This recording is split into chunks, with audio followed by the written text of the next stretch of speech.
certainly Oklahoma, they've already won a game in the Big 12 against one of the better teams in the conference. They could continue on, and let's say they go 8-1 in the conference or 9-0, and we may be here at the end of the season. And even if they suffer a few other close calls, they're right where they're supposed to be, and so forth. But the way they're playing, and with Iowa State tripping up against Baylor, this Big 12 season could be much more interesting than anything we anticipated. It's crazy, Mark. To your point about we all, after 4 weeks of play, we all had Baylor more highly ranked than Clemson, right? All of us did going in, right? I mean, it's mind-boggling. It's mind-boggling, when you look at two teams that, just comparing Oklahoma and Clemson, two teams that have been really, really strong offensively, and both of them are struggling in a big way. Ohio, I know you can't really take much from Akron, I know that, but we'll see them. I mean, very much in the same way. Rutgers and Kansas State are pretty comparable, I would think. Kansas State probably has a little bit more talent than Rutgers, but Rutgers played, Michigan very strong. So it's crazy, Mark. I mean, these three conferences are as wide open as they've been, and who knows how long. And all both of us have been kind of clamoring for some chaos, and I think there's a better chance than not we're gonna in one of these three leagues we're gonna get it this year.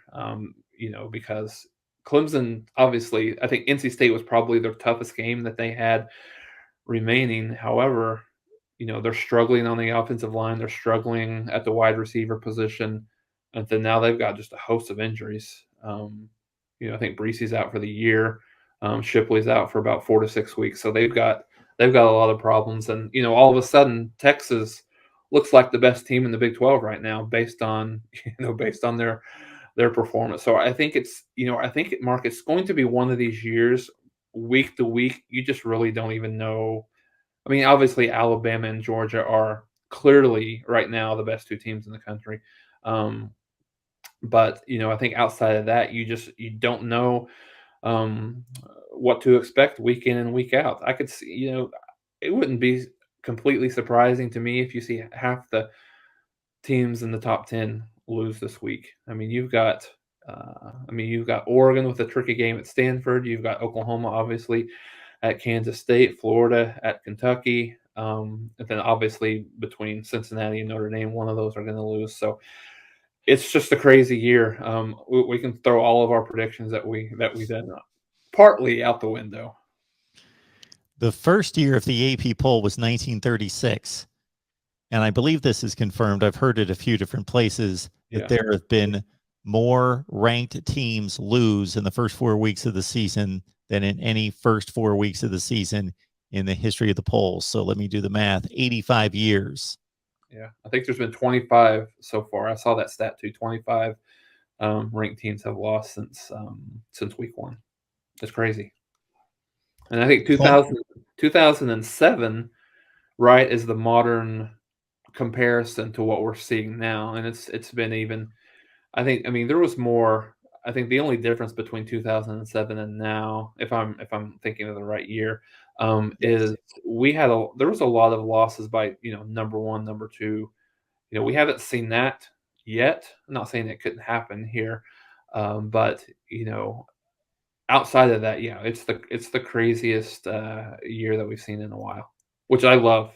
Absolutely love. I love it too. I think it's phenomenal. I love it. So, and we're hearing from Oklahoma and Ohio State fans here that still love it and enjoy it, because we walked into this season thinking we had 5 teams and 3 of the 5 would make it for sure. And most likely 4 of the 5 would make it for sure. Georgia, Alabama, Clemson, Ohio State, Oklahoma, but all bets are off at this point. So it's crazy. I'm sorry. Go ahead, Jason. Just one thing. It's crazy. We say this about, and I think the Big 12 is probably. People aren't going to want to hear this, but I think the Big 12 is, and the Big 10 is most likely to have someone else. And I think off the top you would say the ACC, right? Because of Clemson's has 2 losses. They're ranked 25th this week. But again, yes, we saw NC State win, but who's going to beat them? I mean, North Carolina looks very shaky. Miami looks very shaky. Um, Pitt lost. What was it last week? Was it Western Michigan? 2 weeks ago. Yes. Week ago, yes, that's right, Yep. to Western Michigan. So I mean, obviously they're out of the playoff conversation, but still, I mean, if anyone can pick that championship game at this point, and then just look and see who's going to actually win that, is hats off to you at this point. For those of you who weren't around in 2007 and are unaware, I would have to go week to week to compare it to what we've seen the first 4 weeks. So obviously 2007, we have the review of the entire season versus we're just in the moment right now, only 4 weeks out of about, I think, 14 or 15 total weeks of college football. In that particular season, if I'm not mistaken, though, it's not as though the season was that crazy to start. Pretty much the teams that were supposed to win were winning, but it led to this culmination of the final 2 weeks where, yes, number one teams just kept losing, and teams that were supposed to win kept losing, and it kept changing the scenario. And it was pretty much more of at the conclusion of the season, just all kinds of chaos and upsets that created this. I remember that Ohio State, there was no Big Ten championship game at the time, and the Big Ten season was over 2 weeks before the conference championship weekend, that Ohio State walked off the field against Michigan, having beaten Michigan as the Big Ten champ. They actually just tied for the conference title, and they were number 7 in the country. They didn't play any more football, and they finished the regular season number 1 in the country. Mm-hmm. Everyone just lost. So they didn't even just make the BCS championship game. They were number 1 and rose from number 7 without playing any football. That's how crazy it was. So we'll have to see how it plays out. Now, things could go into order in the Big 12. Things could go to order in the Big 10. But as you say, Jason, the ACC is already a jumbled mess, and it pretty much can't be put in order to a certain extent. Of course, Clemson could pull it together and be the best team, but they've got 2 losses. So unless all sorts of chaos ensues, they're done. And we've got a situation in the ACC where Wake Forest and Boston College are the 2 undefeated teams in the conference. Would it not be phenomenal? I would love to see Wake Forest go undefeated and go to the playoff. That would be phenomenal. Now, we're so far removed from that. 3 of their games were pretty much layups. And they played their first decent team, Virginia, this past weekend. So they've got a lot of work to do. So either Boston College or Wake Forest is my rooting interest in the ACC right now. One of them to go undefeated would be phenomenal. And consider Georgia Tech, real quick, Jason, just Georgia Tech and how lowly they were a couple weeks ago, having lost to Northern Illinois. And then the next 2 weeks, they have performances against the 2 teams that were supposed to play in the conference championship game, and they lose to Clemson on a 4th down stand at the goal line, barely, and then they beat North Carolina by 3 scores. Yeah. I'm here for it, though. I mean, I think that the craziness is good. I mean, it's good for the game, I think, and then I know we've talked about this preseason, but haven't talked about it as much now. I mean, with the schedule that Cincinnati has in front of them, with the schedule that Notre Dame has in front of them, obviously on what we've talked about here, with the craziness, but each one of those teams, you almost think they have an inside track at a playoff spot with whoever wins that game. And, I mean, Cincinnati deserves for me, I think with what's happening, I think they deserve the opportunity especially how Notre Dame played this past week. If they go in there and win that game, then you've got to give them the opportunity, I think, to to go play for a national championship, because I can't. I mean, looking at their schedule, I can't imagine how they could even possibly lose a game.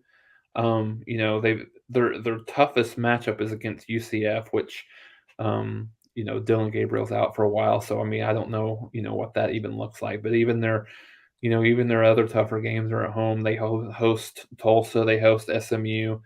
So and then when you look at and even when you look at Notre Dame, their schedule, uh, they have their next three are fairly tough. With they go to Virginia Tech, which that's always a tough place to play. Then they host USC and North Carolina, two of the most underwhelming teams thus far this year. And then they go to Virginia, and then they host Georgia Tech, and then go to Stanford. So I think whoever wins that has an inside track at an opportunity to get to the playoff. And if Notre Dame wins that game, I'm just going to assume that you're just going to sit over there and pat yourself on the back the entire way, because I do believe I do believe, if I remember right, that you did pick Notre Dame to make the playoff this year. So I'll give it up to you if that happens.